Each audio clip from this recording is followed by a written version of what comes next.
Alright, in this video we're going to take a look at the results from our parallel lab and use this to determine how resistance, voltage, and current work for parallel circuits. So I have my parallel circuit. I've got multiple paths, 1, 2, 3 different paths through my 3 1K or 1000 ohm resistors. Let's just jump right in with the voltage measurements. We'll save resistance for last on this one. If I want to know the voltage across any of the resistors and across my battery, I set myself to volts and I go one side to the other with the circuit closed. I'll see that it's 3.307 volts across my battery. If I want to know the voltage across the first resistor, I go either side of that resistor in parallel. Notice I'm making a parallel connection. And again, 3.307, which is different from what we would expect according to the series rules. Next one, 3.0307. And the last one, 3.307. Which is strange, right? According to the series rules, the individual voltage across each resistor added up to equal the total. But according to the parallel rules, the voltage drop is the same across each one. And it has something to do with the fact that the amount of potential energy from one side of the battery to the other is the same if there's only one thing that the energy has to jump across. That's one way you can think of it. I'll come up with some analogies for you a little bit later, but for now, let's just go with the first rule according to what we just measured. In parallel, the total voltage across the battery is equal to the individual voltages measured across however many components are in parallel with one another. Now let's take a look at current. So in the second one, I'm going to change my meter to measure current. And now I want to see what's the total current coming out of the battery, and then what's the individual current flowing through each of my individual resistors. So remember, to measure current, it's a series connection, so I take off a piece where I want to measure it, in this case right from the battery, and I connect it, and I see I have 9.7, whoops,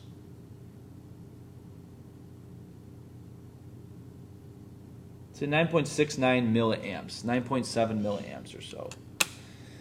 All right, now I'm going to look at the individual currents through each of my resistors. So 9.7 was our total. The first one is about 3.3. The second one, 3.29. And the third one, again, 3.3. So how is that different? Well, in the series circuit, we measured the same current anywhere throughout the circuit, but in parallel now, I've got an individual current going through here, an individual current going through here, an individual current going through here, and together they add up to equal the total. So think of it as the current has to kind of decide which path it's going to take. It doesn't take all the paths at once. So our second rule for parallel circuits, according to the current,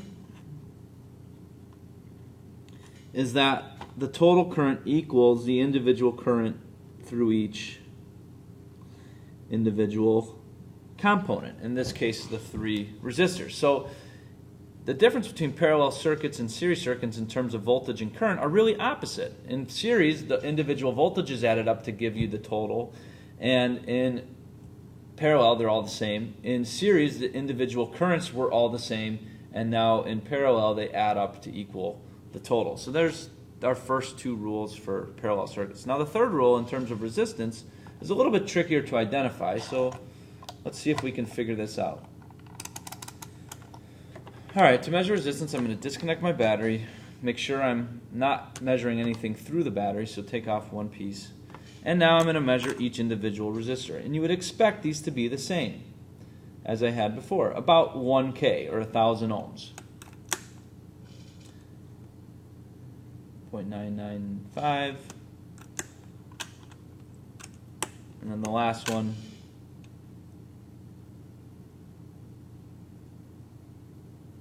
about 1.483.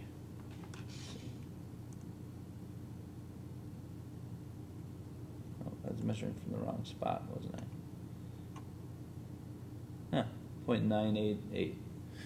Okay, so now to measure the total resistance, I'm going to make sure I'm disconnected from the battery again. And now I'm going to make sure these are connected here and connected here. I want to see what I get. So if I touch the leads to either side of any of these parallel connections, I get 0.33, 0.33, about 0.33.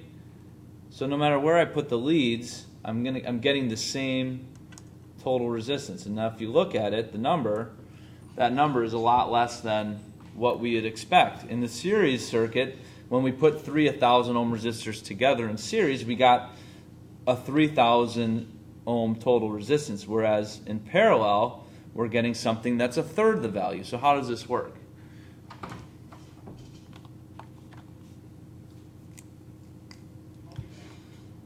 So let's write this down.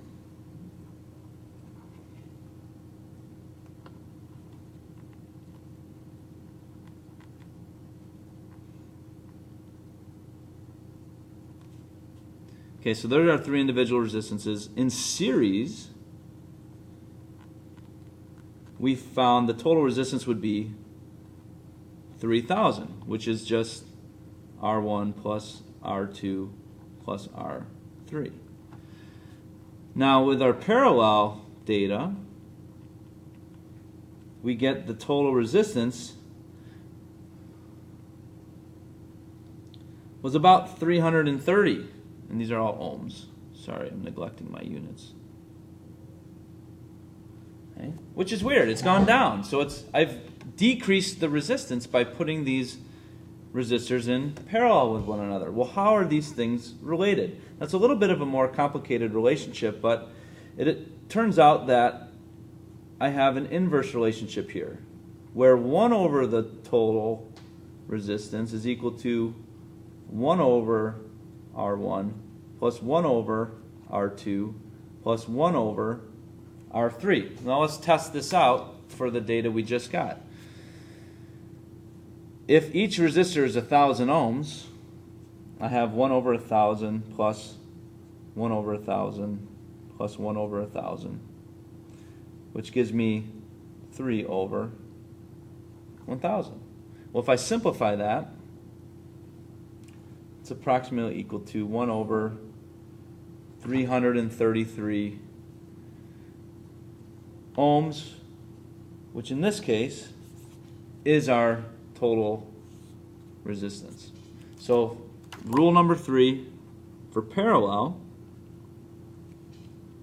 is that 1 over the total resistance is equal to 1 over the first one plus 1 over the second plus 1 over the third.